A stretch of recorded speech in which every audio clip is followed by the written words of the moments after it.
Cette ambiance au rythme folklorique a marqué le lancement à Brazzaville des travaux de la conférence régionale sur la protection et l'utilisation des inventions médicinales africaines dans les États membres de l'Organisation africaine pour la propriété intellectuelle. Malgré les nettes améliorations que nous constatons dans nos États, les réalités qui prévalaient en matière de santé sur notre continent lors de l'adoption de l'initiative de Libreville en 2002 demeurent d'actualité.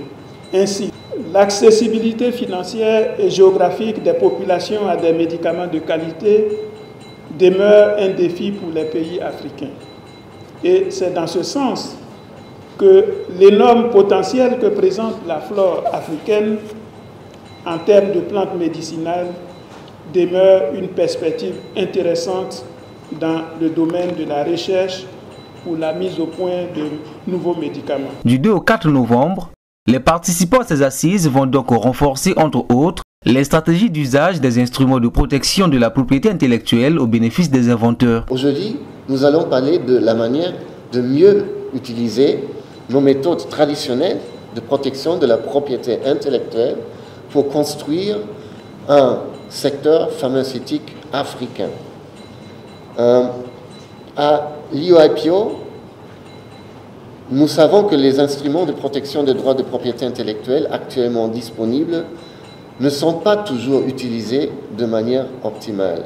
L'un des objectifs de notre politique, de l'UIPO, est d'aider les petites et moyennes entreprises à mieux utiliser leur potentiel de propriété intellectuelle. Nous savons que les industries à forte intensité de propriété intellectuelle, IP Intensive Industries, comme on l'appelle, sont plus performantes sur le marché et rémunèrent mieux leurs employés. C'est pourquoi nous encourageons une meilleure exploitation des droits de propriété intellectuelle. Aussi, la promotion de la médecine et la pharmacopée traditionnelle permet de lutter contre l'impact des médicaments de qualité inférieure. La médecine et la pharmacopée traditionnelle constituent sans aucun doute une voie complémentaire pour aborder le problème de l'accès aux médicaments. En augmentant le nombre et l'accessibilité des médicaments et traitements alternatifs, nous pouvons réduire l'impact des médicaments de qualité inférieure et des faux médicaments. En même temps, la pharmacopée africaine est également une source d'informations précieuses pour la recherche et le développement de nouveaux médicaments et la prise en charge thérapeutique de maladies majeures. Nous sommes donc tous d'accord sur le fait que toute autorisation de mise sur le marché d'un nouveau médicament doit être précédée d'un contrôle de qualité gouvernemental très strict.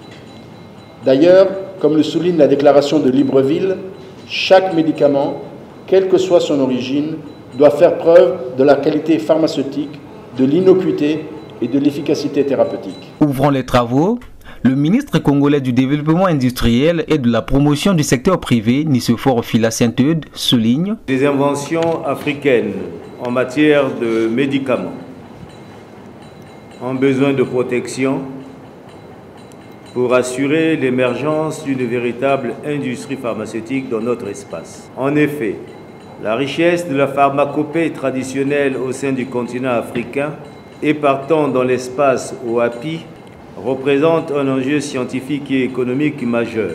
Son exploitation et sa valorisation peuvent conduire à la mise au point des médicaments utilisables dans le traitement des pathologies qui minent nos sociétés, ce qui contribuera assurément d'une part à développer une industrie de médicaments dans nos États et d'autre part à réduire significativement une part importante des ressources financières que nos États. Cette conférence régionale s'articule autour de l'initiative de Libreville du 13 septembre 2002 et de la déclaration des chefs d'État du 11 juillet 2003. Elle vise la recherche des approches de solutions appropriées pour la disponibilité et l'accessibilité des médicaments de qualité en Afrique.